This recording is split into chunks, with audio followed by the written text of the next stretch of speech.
Hello friends, શું તમે પૌવામાં એક વાટકી દહીં ઉમેરી અને કોઈ એકદમ હેલ્ધી એવી રેસિપી બનાવી છે?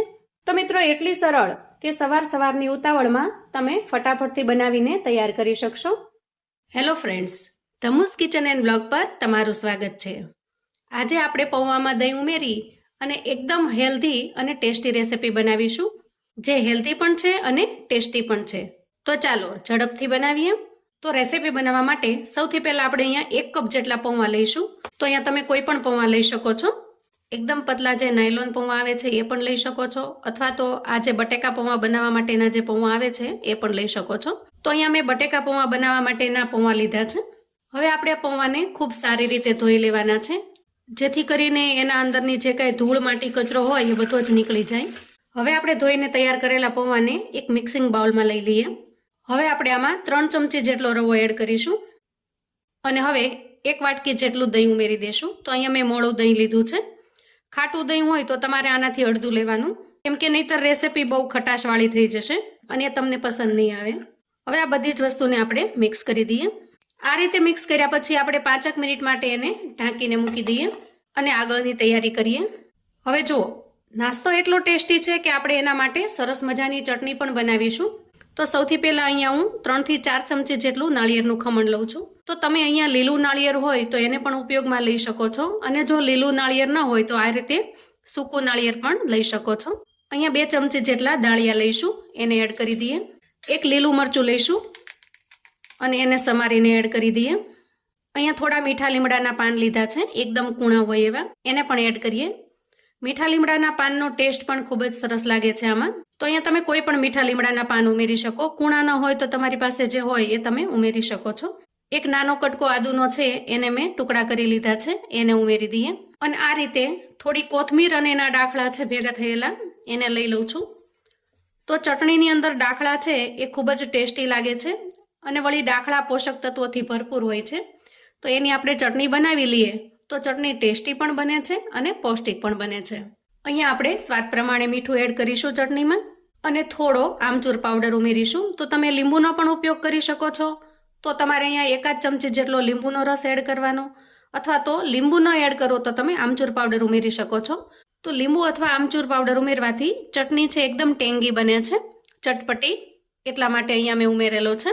હવે આપણે એડ કરીશું 4 થી 5 ચમચી જેટલું પાણી અને ઢાંકણ ઢાંકી એકદમ સરસ ચટણી બનાવીને તૈયાર કરી લઈએ. તો અહીંયા જુઓ, વાહ, એકદમ સરસ ચટણી બનીને તૈયાર થઈ ગઈ છે. જુઓ, સુપર, જોતાં જ મોઢામાં પાણી આવી જાય એવી સરસ ચટણી બની છે. હવે આપણે આ ચટણીને થોડો સાઉથ ઇન્ડિયન ટચ આપીશું, એટલે કે આમાં થોડો વઘાર એડ કરીશું. હવે જુઓ, એકદમ સરસ મજાની નાળિયેરની ગ્રીન ચટણી તૈયાર છે. આ ચટણી મને ખૂબ જ પસંદ છે. જ્યારે પણ બને ત્યારે હું ભરપૂર ખાઉં છું. હવે આપણે આમાં થોડો વઘાર એડ કરી દઈએ. તો અહીંયા જુઓ, મેં 1 ચમચી જેટલું તેલ ગરમ કરી લીધું છે. હવે એના અંદર થોડી રાઈ, જીરું, હિંગ અને મીઠા લીમડાના પાન એડ કરું છું. અને આ તૈયાર થયેલા વઘારને આપણે ચટણીમાં એડ કરી દઈએ. તો જુઓ મિત્રો, લાગે છે ને એકદમ ટેસ્ટી. આમ જે સાઉથ ઇન્ડિયન ચટણી મળે છે એના અંદર તો ઘણા બધા મસાલા એડ કર્યા હોય છે વઘારમાં. ચણાની દાળ છે, અડદની દાળ છે, પણ એવું કશું મેં એડ નથી કર્યું. એકદમ સિમ્પલી અહીંયા બનાવી છે, પણ આ ચટણી પણ ખૂબ જ ટેસ્ટી લાગે છે. હવે આપણે ચટણીને સાઈડ પર મૂકીએ અને આગળની તૈયારી કરીએ. હવે આપણે અહીંયા લઈશું થોડા વેજીટેબલ્સ, જેમાં સૌથી પહેલાં હું લીલા વટાણા લઉં છું. આવી રીતે રફલી ચોપ કરેલું ગાજર એડ કરીએ અને એકદમ રફલી ચોપ કરીને આપણે કોબીને એડ કરી દઈએ. આ રીતે થોડું ફુલાવર લીધું છે. આ બધા જ શાકભાજી તમે તમારી પસંદગી પ્રમાણે લઈ શકો છો, ઓછા કે વધારે. તો અહીંયા ફ્લાવરને પણ આપણે રફલી ચોપ કરીને એડ કરી દઈએ. કેપ્સિકમને આવું રફલી ચોપ કર્યું છે એને પણ ઉમેરી દઈએ. હવે આ બધા જ વેજીટેબલ્સને આપણે સારી રીતે ધોઈ લેવાના છે, અને પછી હવે આપણે ચોપર લઈશું અને ધોયેલા બધા જ વેજીટેબલ્સને આપણે ચોપરમાં એડ કરીશું. સાથે સાથે 1 નાનું ટમેટું, જેને મેં રફલી ચોપ કરેલું છે, એને પણ એડ કરી દઈએ. અને ઢાંકણ ઢાંકી આ બધી જ વસ્તુને આપણે ચોપ કરી લઈએ. બધા જ વેજીટેબલ્સને આપણે સારી રીતે ચોપ કરી લીધા છે, એકદમ ઝીણા. હવે જુઓ, પૌવા અને રવાનું જે મિશ્રણ છે એ એકદમ સરસ ઘાટું થઈ ગયું છે. અહીંયા જુઓ તમે, આ મિશ્રણને આપણે એક મિક્સરના જારમાં લઈએ અને 8 થી 10 ચમચી જેટલું પાણી ઉમેરી દઈએ. ઢાંકણ ઢાંકી અને એકદમ સરસ પીસી લઈએ. તો અહીંયા જુઓ, એકદમ સરસ મિશ્રણ બનીને તૈયાર થઈ ગયું છે. હવે આ મિશ્રણને આપણે એક મિક્સિંગ બોલમાં કાઢી લઈએ હવે ચોપ કરીને તૈયાર રાખેલા વેજીટેબલ્સને આપણે આ મિશ્રણમાં ઉમેરી દઈએ. થોડી કોથમીર એડ કરીશું. હવે સ્વાદ પ્રમાણે મીઠું એડ કરીશું. થોડી હળદર એડ કરીશું. 1 ચમચી ધાણા જીરું પાવડર એડ કરીશું. થોડું સ્પાઇસી બનાવવા માટે અડધી ચમચી જેટલા ચીલી ફ્લેક્સ ઉમેરીશું. તમે જો બાળકો માટે બનાવતા હો તો ચીલી ફ્લેક્સ તમે સ્કીપ કરી શકો છો. ચીલી ફ્લેક્સની જગ્યાએ તમે લીલું મરચું પણ ઉમેરી શકો છો. હવે આ બધા જ મસાલાને આપણે મિક્સ કરી લઈએ. તો આજે આપણે અમુક વ્યુઅર્સની ફરમાઈશને લઈને લસણ અને ડુંગળી વગરની રેસીપી બનાવી રહ્યા છીએ. આમાં આપણે બિલકુલ લસણ ડુંગળીનો ઉપયોગ કર્યો નથી. અને હવે આપણે એડ કરીએ ઈનો ફ્રૂટ સોલ્ટ. અહીંયા તમે ખાવાનો મીઠો સોડા પણ ઉપયોગમાં લઈ શકો છો. થોડું પાણી નાખી અને ઈનોને આપણે એક્ટિવેટ કરી લઈએ અને સારી રીતે મિક્સ કરી લઈએ. હવે અહીંયા જુઓ, ગેસ ઉપર મેં અપ્પે પેન મૂકી દીધું છે અને બ્રશની મદદથી આપણે થોડું થોડું તેલ એમાં બધે જ લગાવી દઈએ અને ચમચીની મદદથી આપણે અપ્પે પેનની અંદર નાસ્તો એડ કરીએ. જો આ રીતે.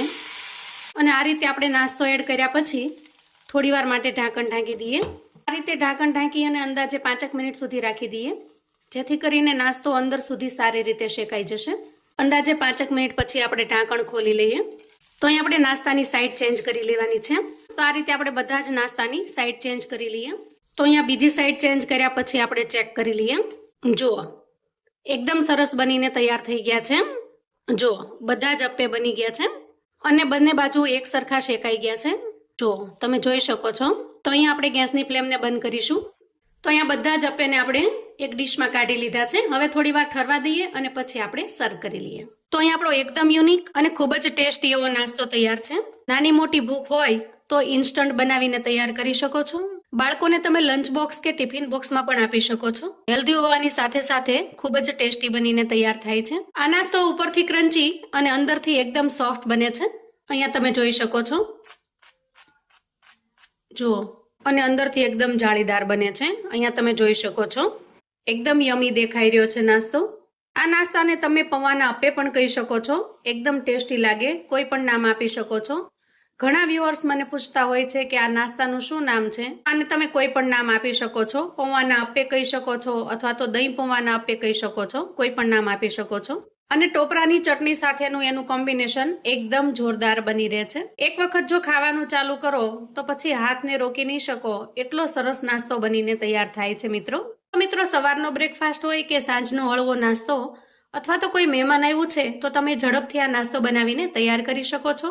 તો મિત્રો, આજની એકદમ યુનિક અને અલગ રેસીપી જો તમને ગમે તો લાઈક કરજો અને તમારા સગા સંબંધીને ચોક્કસથી શેર કરજો, જેથી એ લોકો પણ આવી સરસ મજાની નવી રેસીપી બનાવીને તૈયાર કરી શકે, એન્જોય કરી શકે અને નવી રેસીપી વિશે જાણી શકે. તો આવું અવનવું જાણવા માટે અને મને સપોર્ટ કરવા માટે ચેનલ પર જો તમે નવા છો તો ચેનલને ચોક્કસથી સબસ્ક્રાઇબ કરજો. વિડીયો ગમે તો લાઈક અને શેર કરજો.